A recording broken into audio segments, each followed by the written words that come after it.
Saludos amigos, bienvenidos nuevamente a nuestro programa del escritorio de Miguel Guerrero. Estoy muy agradecido nuevamente de su presencia y de su apoyo, lo que hará posible que este programa o este proyecto se fortalezca y podamos seguir teniendo un canal de comunicación entre ambos para informarnos mejor y estar más o menos atentos al acontecer nacional e internacional.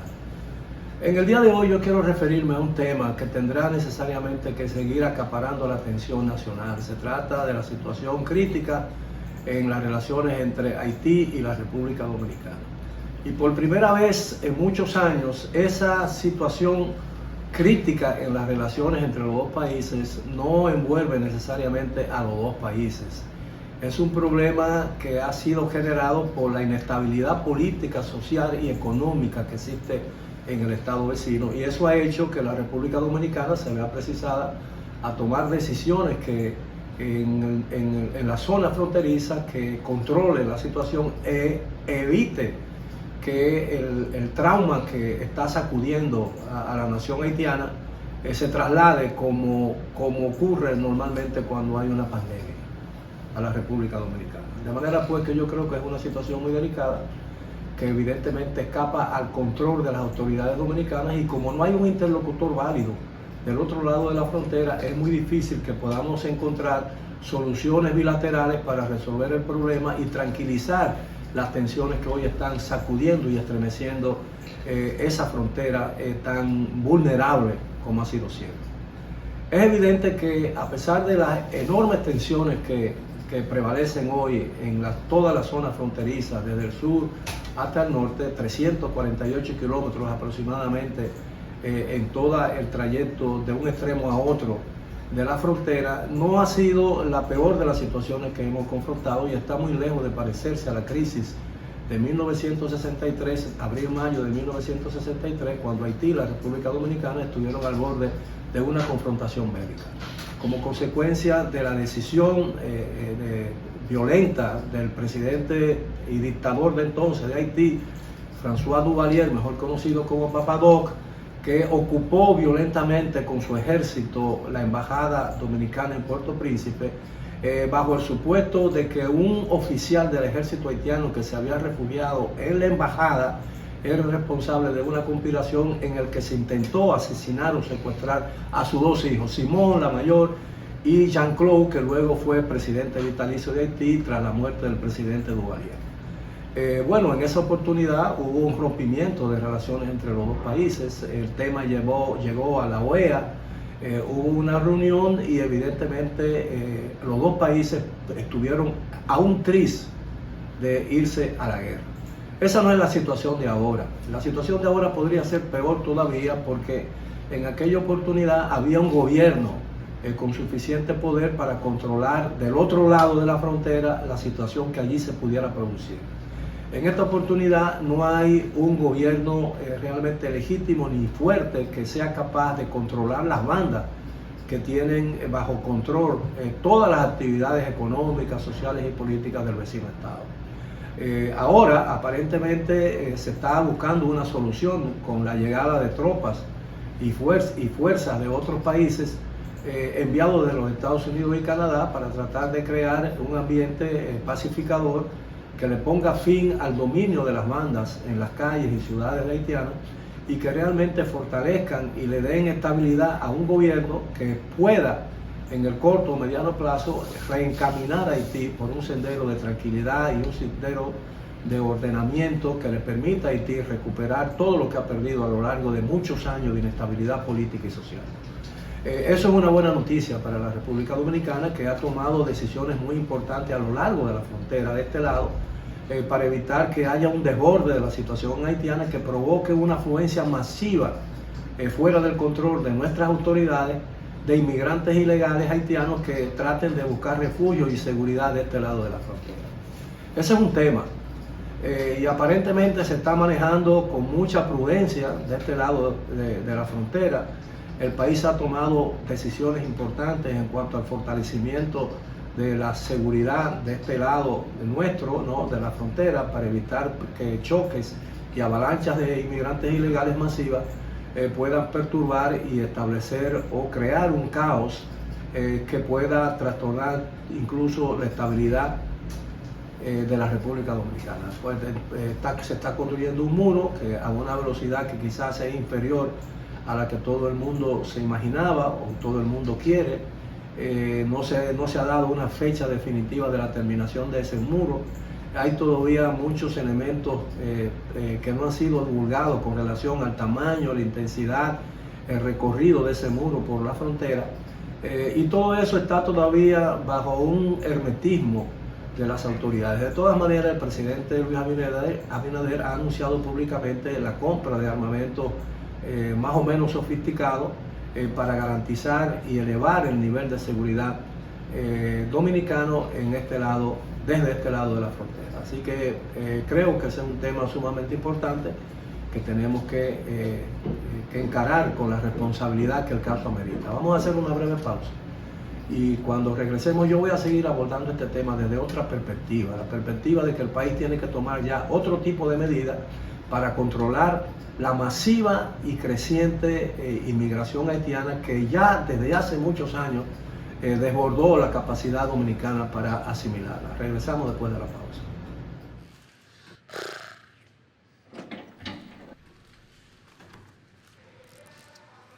¿Qué están haciendo? Estamos escribiendo lo que queremos lograr. Diego, vámonos.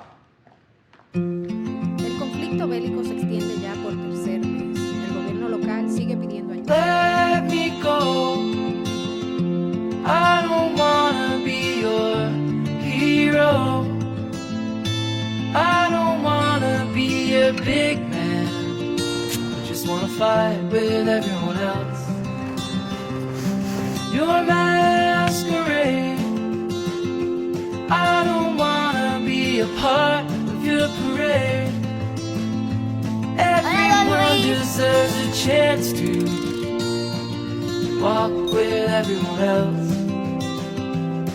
while holding down a job to keep my girl around and maybe buy me some new strings and her a night out on the weekend.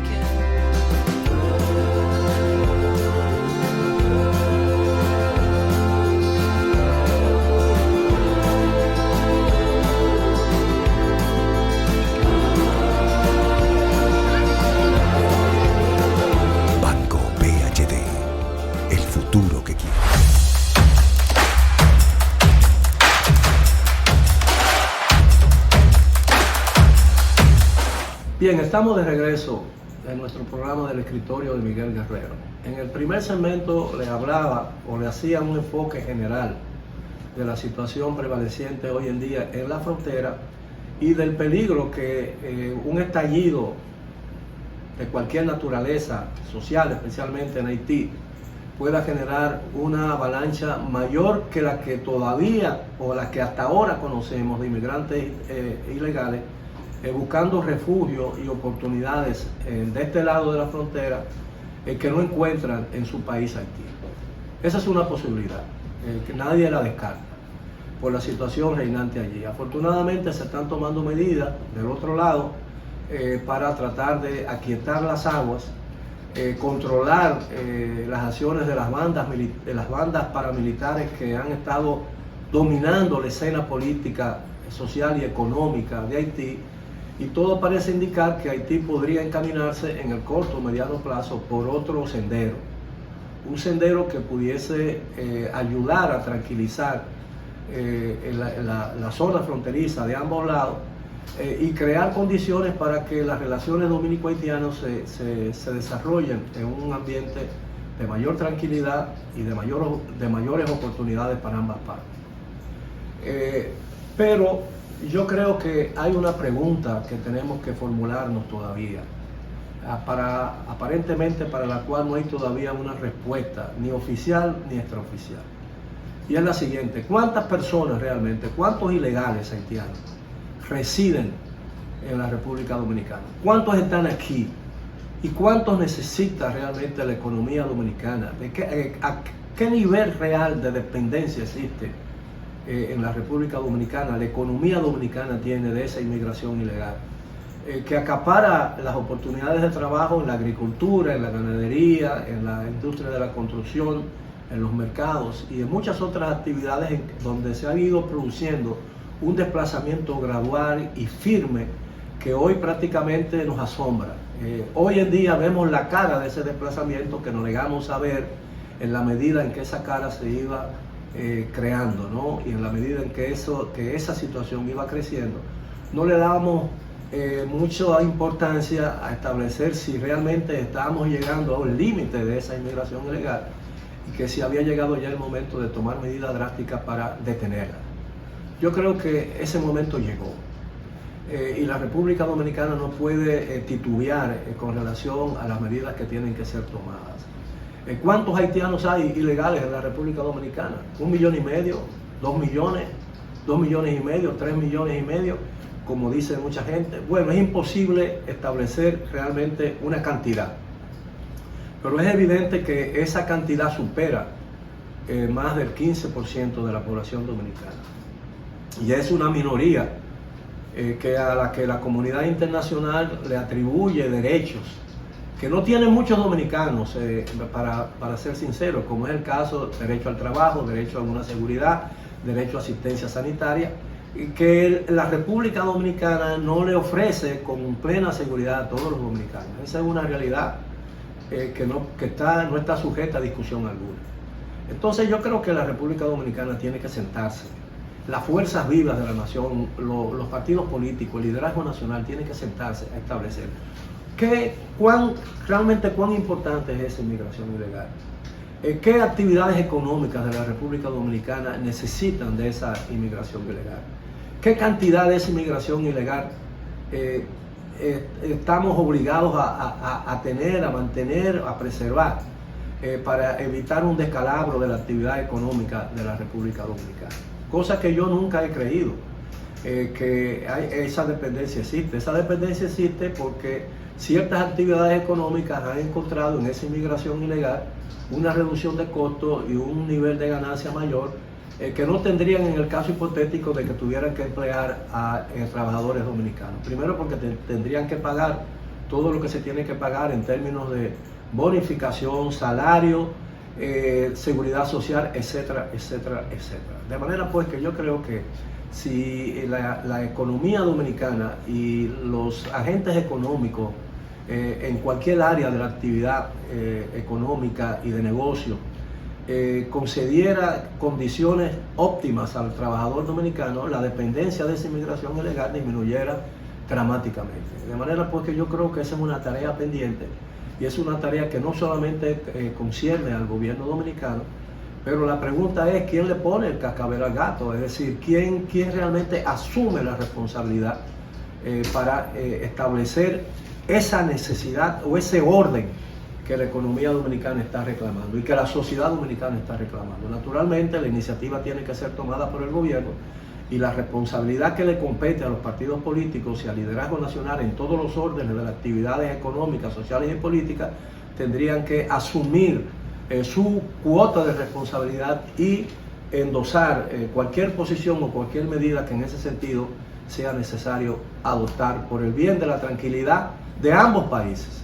Ha sido todo por hoy, gracias por su atención, nos veremos en la próxima. Hasta entonces.